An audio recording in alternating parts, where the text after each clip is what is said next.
This is a walkthrough for the Movement Disorders course for residents in CANVAS for blended learning. This is the home page for the course that was built in the CANVAS Learning Management System being used at University of Nebraska Medical Center.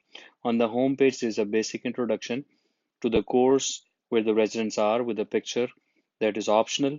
There is also an optional module down at the bottom where you can have the latest Twitter feed for the last 5 or 10 tweets for a particular hashtag. During an active course, this Twitter hashtag is displaying latest tweets.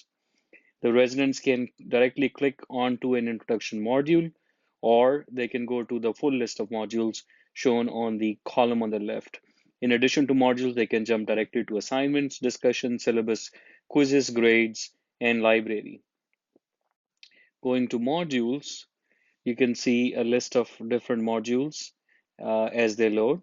There is the introduction module, which has been linked to the home page separately. There is a pre-assessment, a test that the resident can be forced to take first before any other modules open up. There are weekly modules which follow a similar structure. So week 1 is tremor and is an ET. Week 1 bonus topic can be added. Week 2 is ataxia. Week 3 is Parkinson's disease, and so on. And if you open up each week, you will see that the modules share a similar structure. Each module starts with a basic introduction called Start Here, then a video recorded lecture, then required reading material, a quiz, an assignment, a discussion board, podcast, and optional reading material provided for additional reading. Let's look at the introduction module first. There is an introductory page which provides a summary of the learning method, outcomes, goals, required assignments, and assessment techniques being used in the course. If you go to the next page,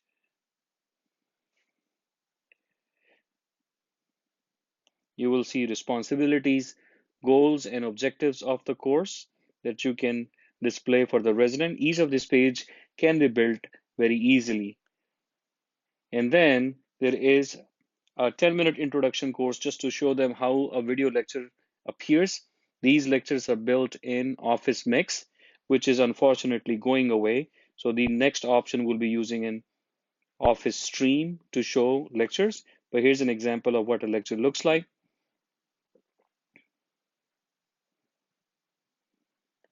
And you can go to any slides individually.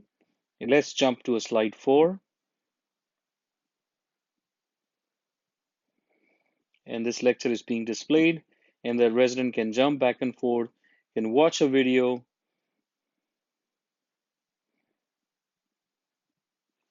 and so on and so forth. In addition to lectures, there is a podcast that the resident can listen to that has been recorded into each weekly module. So here's a podcast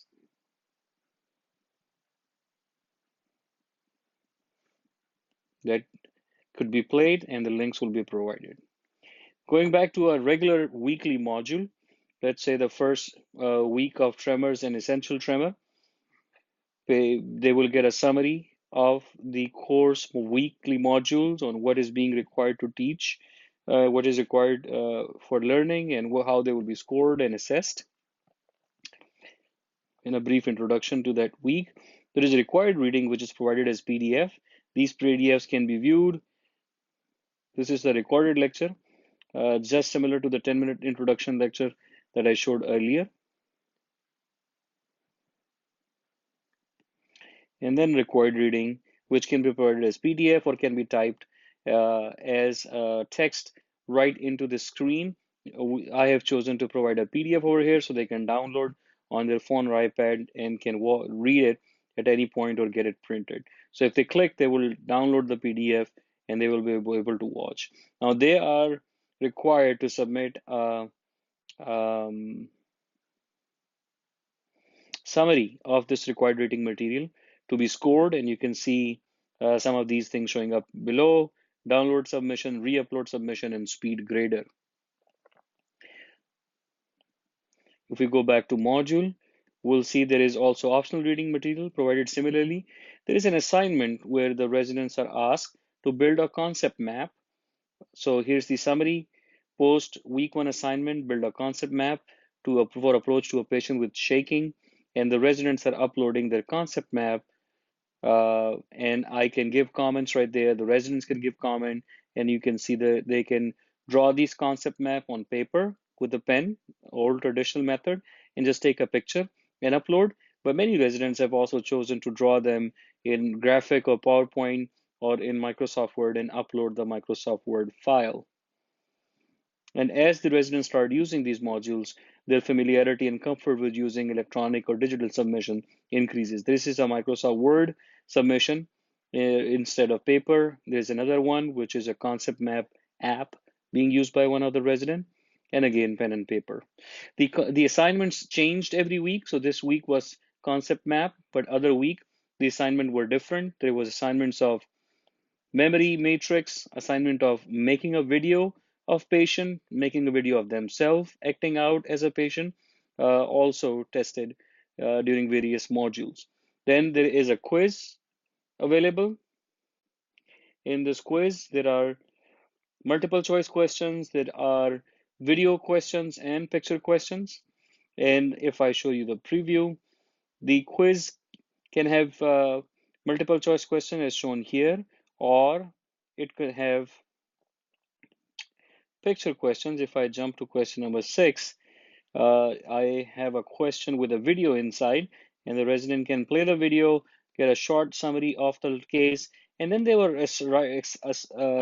required or asked to write a detailed assessment plan for this patient, including a summary of observed phenomenology. So it's almost like a subjective paper rather than just multiple choice question.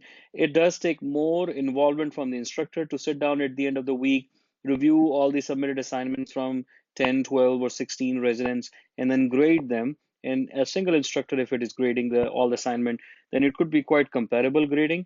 Otherwise, you can develop a predefined metric or a rubric for each video on how you would assign a score for each video answer submitted. And some of these answers can be given much higher points. As you can see, that is given 10 points for this particular question, while multiple choice questions were each given 1 point to give an incentive for hard work for you and also for your students. Similarly, you can have picture quiz, which may have a multiple choice question or may have a short answer that the residents can submit. And all of these modules are done. There is a pre-assessment that the residents were supposed to do, as I mentioned before, that you can create rules where a quiz may be attempted before or after, or may be required to be attempted before they can see other modules. And you can time limit the quiz. For example, this quiz is time limited to 30 minutes. You can have a requirement of this quiz to be done before they can go on to any other module. So if you go into modules characteristics of week 1 and you go to edit, you can see that you can lock this module until a certain time, or you can add prerequisites that certain quiz or assignment or assessment needs to be completed. So I can say pre-assessment has to be done and it still should stay locked until a certain date before they are able to see or access this course. And if they do not uh, complete the prerequisite, then they will still not be able to access this course. In addition to prerequisite, you can have additional requirement that the student must complete within this module. So you can force the student to see certain parts, or at least say or click or check box that they have seen or viewed this item, or they can contribute to that page, or they can submit a particular assignment, or they even have to score a minimum number of percentage before they can complete the module.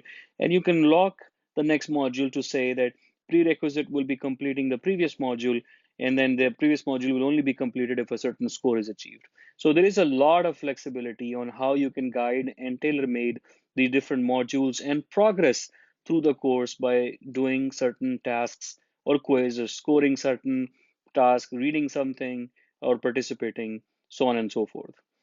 I also want to quickly show you how the grading is provided and analytics is given by the Canvas, which is another extremely useful benefit of using online digital training. You get detailed charts of the scores of each residents on how they're performing on each quiz. And not only that, you can get even more detailed information, such as their performance compared to their peer, the timeliness, and other such analytics. Let me see if I can get a certain analytics for you in addition to just grade. Let me go to home,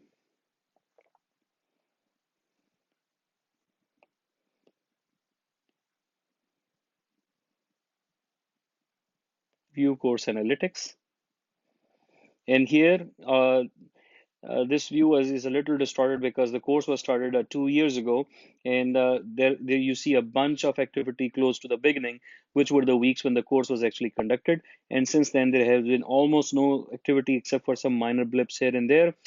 In the next line, you can see submissions. Green are the timely submissions, red are the late submissions. There's a lot of missing or late submissions because there were many additional people who were registered to this course as it was an experimental beta testing phase. And half of this were not resident themselves, but still, many residents have missing submissions which are showing up as red. You can see the course grades of the whole group. You can see the averages and the range of the score in 25th to 75th percentile of them. And then you can see page views, each resident, how many view pages they have viewed so far, how many discussions they have participated, how many submissions are on time, how many are late or missing, and what is their current running score. And as they go through each week, this gets updated as they view more pages. Then page number goes up as the participation increase. You can see the score going up, and similarly, their test scores running average continues to show up. Running total percentage continues to show up at the end. So this is highly useful.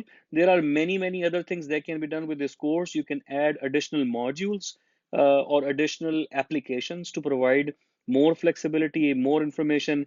There are many factors here that you can link to. You can link to YouTube videos. You can link to other applications, which you can see. You will see a list loading here, which gives you flexibility to do even more things depending on how much involved you want to be. So here's a list of all the applications that are compatible with Canvas and can be installed, and their individual function that can be incorporated into a course. And this is a growing list. This is a current list, which is very long as it is. If I keep browsing, but there is, of course, new apps that are added every time, and you can see things like even YouTube that can be incorporated into the course, Wikipedia, and so on and so forth. Thank you so much for this walkthrough.